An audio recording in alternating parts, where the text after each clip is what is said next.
4 வகை சாதனம். ஸ்லோகம் 18. இவ்விஷயத்தில் கைக்கொள்ள வேண்டிய நடைமுறைகள் 4 நிச்சய ஞானமுடையவர்களால் கூறப்பட்டுள்ளன.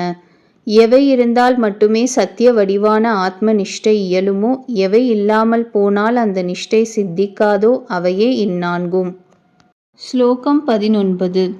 முதன்மையாக நிலையுள்ளதும் நிலையற்றதுமான பொருள்களைப் பற்றிய பகுத்தறிவு, அதற்கடுத்தபடியாக இவ்வுலகிலும் மரணத்திற்குப் பின் மேலுலகங்களிலும் கர்மத்தின் பயனாக ஏற்படும் இன்ப நுகர்ச்சிகளில் பற்றின்மை, சமம் தமம் உபரதி திதிக்ஷை ஸ்ரத்தை சமாதானம் என்ற 6 வகையான ஞானச் செல்வம் முக்தியில் அவா என்று தெளிவாக எண்ணப்படுகின்றது.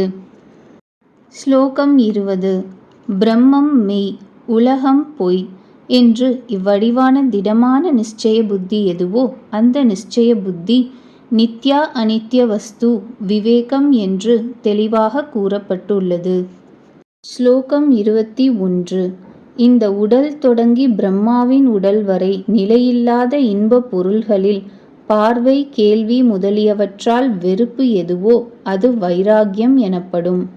தர்ஷனா ஸ்ரவணாதிபிகி என்றால் நேரில் பார்த்து ஆராய்தல், குருவிடமிருந்து கேட்டு அறிதல் முதலிய சாதனங்களால் அல்லது கண்ணால் பார்ப்பது, காதால் கேட்பது முதலிய எல்லா இன்ப நுகர்ச்சிகளினின்றும் விலகுவதால் என்று கொள்ளலாம். ஸ்லோகம் 22. விஷய கூட்டத்தினின்றும் அடிக்கடி குற்றத்தை காண்பதால் வெறுப்படைந்து தனது குறிக்கோளில் மனதின் அடக்கமான நிலை சமம் என்று கூறப்படுகின்றது. விஷயம் என்றால் இந்திரியங்கள் நாடி செல்லும் புலன், சப்தம், ஸ்பர்சம், ரூபம், ரசம், கந்தம் முதலியன. ஆத்ம ஞானத்தில் நாட்டமுடையவன் விஷயத்தை விஷம் என கருதி விலக்க வேண்டும். ஸ்லோகம் 23. கர்மேந்திரியங்கள் ஞானேந்திரியங்கள் என்ற 2 வகையான இந்திரியங்களினுடைய விஷயங்களினின்றும் அவ்விந்திரியங்களை திருப்பி தத்தம் இருப்பிடத்தில் நிறுத்தி வைத்தலாகிய அது தமம் என்று சொல்லப்படுகிறது. கர்மேந்திரியங்கள் என்றால் வாக்கு, கை, கால், வாயு, உபஸ்தம் எனப்படும். ஞானேந்திரியங்கள் என்பது காது, கண், நாக்கு, மெய், மூக்கு. ஸ்லோகம் 24. மனதின் வியாபாரத்திற்கு வெளியே பொருள்களில் உள்ள பிடிப்பு நீங்குதல் ஆகிய இது சிறந்த உபரதி. எல்லா துன்பங்களையும் அவைகளை போக்கும் வழியை தேடாமலும் கவலையும் புலம்புதலும் இல்லாமலும் பொறுத்து கொள்ளுதல் ஆகிய அது திதிக்ஷை என்று கூறப்படுகிறது. ஸ்லோகம் 25. ஞான சாஸ்திரங்களினுடைய உண்மையிலும் குரு உபதேசத்தின் உண்மையிலும் இவை சத்தியம் என்ற புத்தி நிச்சயம் எதுவோ அது ஸ்ரத்தை என்று சாதுக்களால் கூறப்பட்டுள்ளது. இங்கனம் கூறப்பட்ட ஸ்ரத்தையால் உண்மை அடையப்படுகின்றது. ஸ்லோகம் 26. எப்பொழுதும் பரிசுத்தமான பிரம்மத்தினிடம் புத்தியின் ஸ்திரமான நிலை எதுவோ அது சமாதானம் என்று கூறப்பட்டுள்ளது.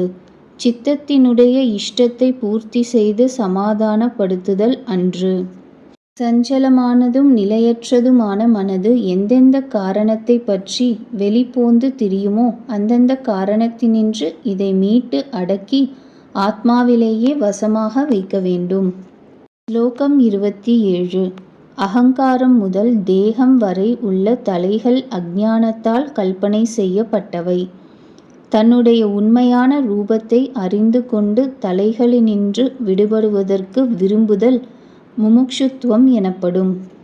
அகங்காராதி தேகாந்தான் என்றால் அகங்காரம் ஆனந்தமய கோஷம், அது முதல் விஞ்ஞானமயம், மனோமயம், பிராணமயம், அன்னமயம் வரை எல்லாம் தலைகளே. ஸ்லோகம் 28. முக்தியில் அவாவாகிய முமுக்ஷுத்துவம் தீவிரமாய் இல்லாமல் மந்தமான வடிவிலோ நடுத்தரமான வடிவிலோ இருப்பினும் கூட வைராக்கியத்துடனும் சமம் முதலிய 6 குணங்களுடனும் குருவினுடைய அருள் உடனும் கூடியிருந்தால் அந்த முமுக்ஷுத்துவம் வளர்ச்சியடைந்து பயனை உண்டு பண்ணுவதாகும். ஸ்லோகம் 29. வைராக்கியமும் முமுக்ஷுத்துவமும் எவனுக்கு தீவிரமாக இருக்கிறதோ அவனிடத்தில்தான் சமம் முதலிய குணங்கள் அனுஷ்டிக்கப்பட்டு அர்த்தமுடையனவாகவும் பயனை அளிப்பனவாகவும் ஆகின்றன. ஸ்லோகம் 30. வைராகியம் முமுட்சுத்துவம் ஆகிய இவைகளுடைய சோம்பிய நிலை எங்குள்ளதோ அங்கு பாலைவனத்தில் கானல் நீர் தோற்றம் போல் சமம் முதலியவற்றின் தோற்றம் மட்டும்தான் இருக்கும். ஆத்மாவின் பரமானந்த ரூபம் விளங்காவிட்டால் அதில் சிறந்த அன்பு உண்டாகாது. விளங்கிவிட்டால் விஷயங்களில் விருப்பம் உண்டாகாது. ஸ்லோகம் 31. மோக்ஷத்திற்கு காரணமாகும் சாதனங்களுள் பக்தியே சிறந்தது. தன்னுடைய உண்மையான ஸ்வரூபத்தை தொடர்ந்து சிந்தித்தலே பக்தி என்று கூறப்படுகிறது. பக்தி சாஸ்திரம் பகவானிடத்தில் செய்யும் அன்பை பக்தி என கூறும். அத்வைத சாஸ்திரம் ஆத்மானுசந்தானத்தை பக்தி என கூறுகிறது. இரண்டுக்கும் முரண்பாடு இல்லை. உள்ளத்தில் உறையும் ஆத்மாவே பகவான் ஆவதால். ஸ்லோகம் 32. ஆத்மாவின் தத்துவத்தை தொடர்ந்து சோதித்து உணர்தல் பக்தி என்று வேறு சிலர் கூறுகிறார்கள்.